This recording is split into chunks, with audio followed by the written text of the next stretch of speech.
2018 é a Copa que é a tentativa pacífica de Putin, né, de, mais uma vez, mostrar a capacidade de influência e a capacidade econômica da Rússia perante o mundo. Né?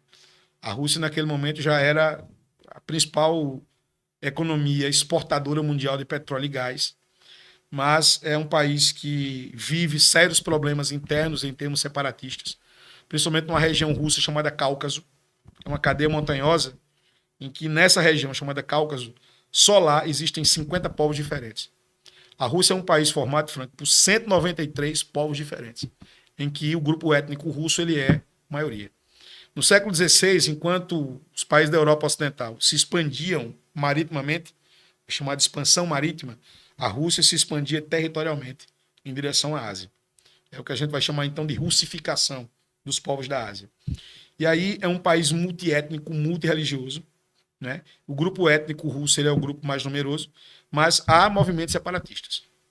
Certo? Entre eles, por exemplo, o mais forte é o checheno. Desde 1994, que Grozny, que é a capital da Chechênia, é ocupada então pelas tropas russas. E lá eles são acusados de sérias violações de direitos humanos, né? De estupros coletivos, de tentativa de limpeza étnica. Então havia um medo muito grande da atuação do terrorismo durante a Copa do Mundo na Rússia.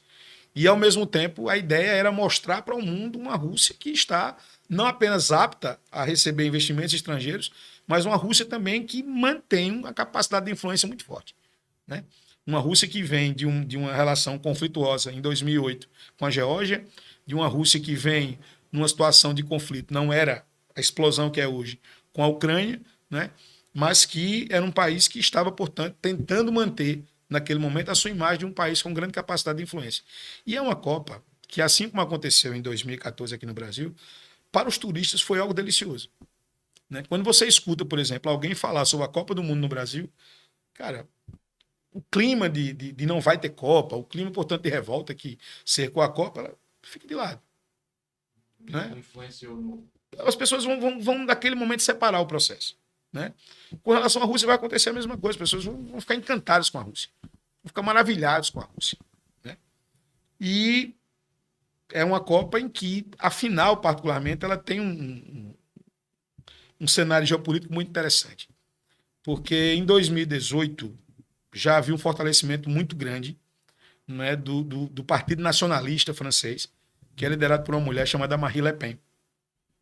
E esse nacionalismo francês ele é um nacionalismo fascista. É um nacionalismo, portanto, de contrariedade ao imigrante. Ele é um nacionalismo xenófobo. Né? Porque a gente fala muito de xenofobia como a não aceitação ao imigrante, né?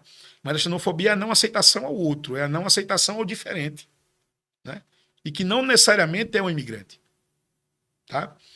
E a França tem, dos seus 23 jogadores, 18 que são descendentes de imigrantes.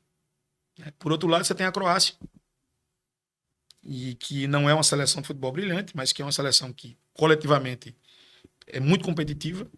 Né? E dos 23 jogadores que estão naquela seleção croata, 9 deles, né, moraram anos em campos de refugiados, porque a Croácia é, portanto, um país que viveu uma guerra pavorosa no começo dos anos 90 com a Sérvia e a Bósnia, no processo de desintegração da antiga Iugoslávia. Inclusive Modric, que foi o grande nome daquela Copa do Mundo e que era o grande craque da Croácia, ele teve tios que foram mortos, ele teve um avô que foi morto, né, nessa guerra.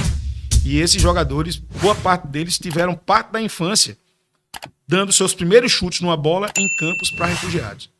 Então você tem ali uma final de Copa do Mundo que, de um lado, você tem um país onde cresce o nacionalismo, que é xenófobo, que é, portanto, contrário aos imigrantes, mas é uma seleção que joga o seu melhor futebol em todos os tempos, exatamente com a presença de descendentes de imigrantes. E do outro lado você tem uma seleção de um país recentemente formado, onde dos 23 novos jogadores viveram os horrores da guerra, passando parte da sua infância em campos para refugiados.